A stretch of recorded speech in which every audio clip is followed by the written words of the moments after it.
Hi ಎಲ್ಲರಿಗೂ ನಮಸ್ಕಾರ, welcome to our channel. ನೋಡಿ, ಇದು ಮಾರ್ನಿಂಗ್ ವಿಡಿಯೋ. ನಾನು ಈ ರೀತಿ ಸಿಂಪಲ್ಲಾಗಿ ರಂಗೋಲಿ ಹಾಕ್ಕೊಂಡಿದ್ದೀನಿ ಮನೆ ಮುಂದೆ. ತುಂಬ ಚೆನ್ನಾಗಿದೆಯಲ್ಲ ಸಿಂಪಲ್ಲಾಗಿ ರಂಗೋಲಿ ಹಾಕಿದ ತಕ್ಷಣ ನೆಕ್ಸ್ಟ್ ಡ್ಯೂಟಿ ಏನಪ್ಪ ಅಂದರೆ ತಿಂಡಿ ಮಾಡೋದು. ಇವತ್ತು ನಾನು ತಿಂಡಿಗೆ ಪುಳಿಯೋಗರೆ ಮಾಡೋಣ ಅಂತಿದ್ದೀನಿ. ಹಾಗಾಗಿ ನಾನು ಕುಕ್ಕರಿಗೆ 2 ಲೋಟ ಅಷ್ಟು ಅಕ್ಕಿ ತಗೊಂಡು ನೀಟಾಗಿ ತೊಳ್ಕೊಂಡು ಇಲ್ಲಿ ಅನ್ನ ಬೇಯಿಸ್ಕೊತಾ ಇದ್ದೀನಿ. ನೋಡಿ, 2 ಲೋಟಕ್ಕೆ 4 ಲೋಟ ಅಷ್ಟು ನೀರು ಸೇರಿಸ್ಬಿಟ್ಟು ರುಚಿಗೆ ತಕ್ಕಷ್ಟು ಉಪ್ಪನ್ನು ಸೇರಿಸಿ ನಾನು ಕುಕ್ಕರಲ್ಲೇ ಅನ್ನ ಮಾಡ್ತಾಯಿದ್ದೀನಿ.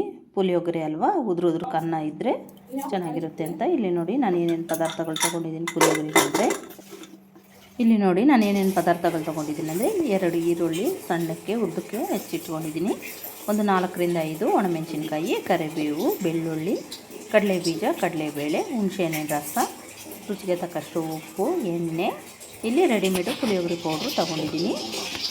ಈಗ ನೋಡಿ ಕುಕ್ಕರಲ್ಲಿ ಅನ್ನ ಬಿಸಿಯಾಗಿ ರೆಡಿಯಾಗಿದೆ. ನೋಡಿ, ಉದ್ರಕ್ಕೆ ಎಷ್ಟು ಚೆನ್ನಾಗಾಗಿದೆಯಲ್ಲ. ಈ ರೀತಿ ಇದ್ದರೆ ಪುಳಿಯೋಗರೆಗೆ ಚೆನ್ನಾಗಿರುತ್ತೆ. ಹಾಗಾಗಿ ನಾನು ಕುಕ್ಕರಲ್ಲೇ ರೈಸ್ ಮಾಡಿದ್ದು. ನೋಡಿ, ಈಗ ಒಂದು ಪಾತ್ರೆ ಇಟ್ಕೊಂಡು ಸ್ಟವ್ ಹಚ್ಕೊಂಡು ಪಾತ್ರೆ ಬಿಸಿ ಆದಮೇಲೆ ಈಗ ಎಣ್ಣೆ ಸೇರಿಸ್ಕೊತಾ ಇದ್ದೀನಿ. ನೋಡಿ, ಈಗ ಎಣ್ಣೆ ಬಿಸಿ ಆದಮೇಲೆ ಈಗ ಸ್ವಲ್ಪ ಸಾಸಿವೆನೂ ಸೇರಿಸ್ಕೊತಾ ಇದ್ದೀನಿ. ಸಾಸಿವೆ ಎಲ್ಲ ಸ್ವಲ್ಪ ಸಿಡಿದಾದಮೇಲೆ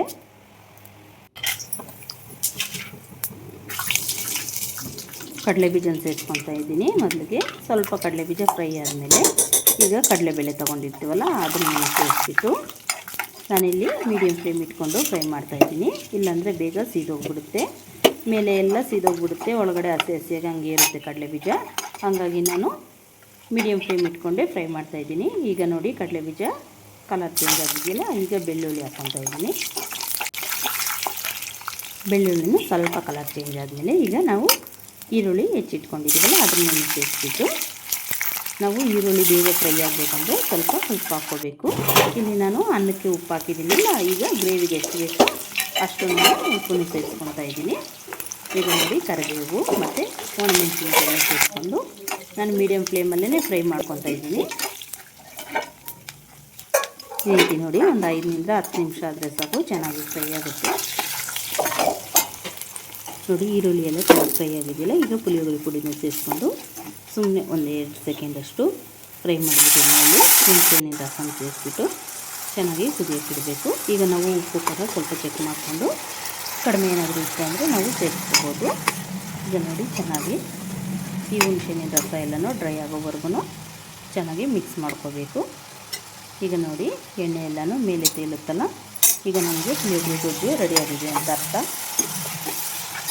ನೋಡಿ ರೆಡಿಯಾಗಿದೆ. ಇವಾಗ ನಾವು ಉದ್ರಕ್ಕೆ ಅನ್ನ ಮಾಡಿ ಇಟ್ಕೊಂಡಿದ್ದೀವಲ್ಲ ಅದನ್ನು ಸೇರಿಸ್ಬಿಟ್ಟು ಚೆನ್ನಾಗಿ ಮಿಕ್ಸ್ ಮಾಡಿಕೊಂಡ್ರೆ ನಮಗೆ ಬಿಸಿಯಾಗಿರೋಂಥ ಪುಳಿಯೋಗರೆ ರೆಡಿ ಆಗುತ್ತೆ.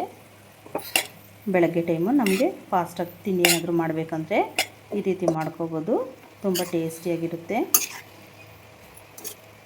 ನಾನು ನಮ್ಮ ಮಕ್ಕಳಿಗೆ ಈ ತಿಂಡಿ ಮಾಡಿದ್ದೆ ಪುಳಿಯೋಗರೆ, ತುಂಬ ಟೇಸ್ಟಿಯಾಗಿತ್ತು.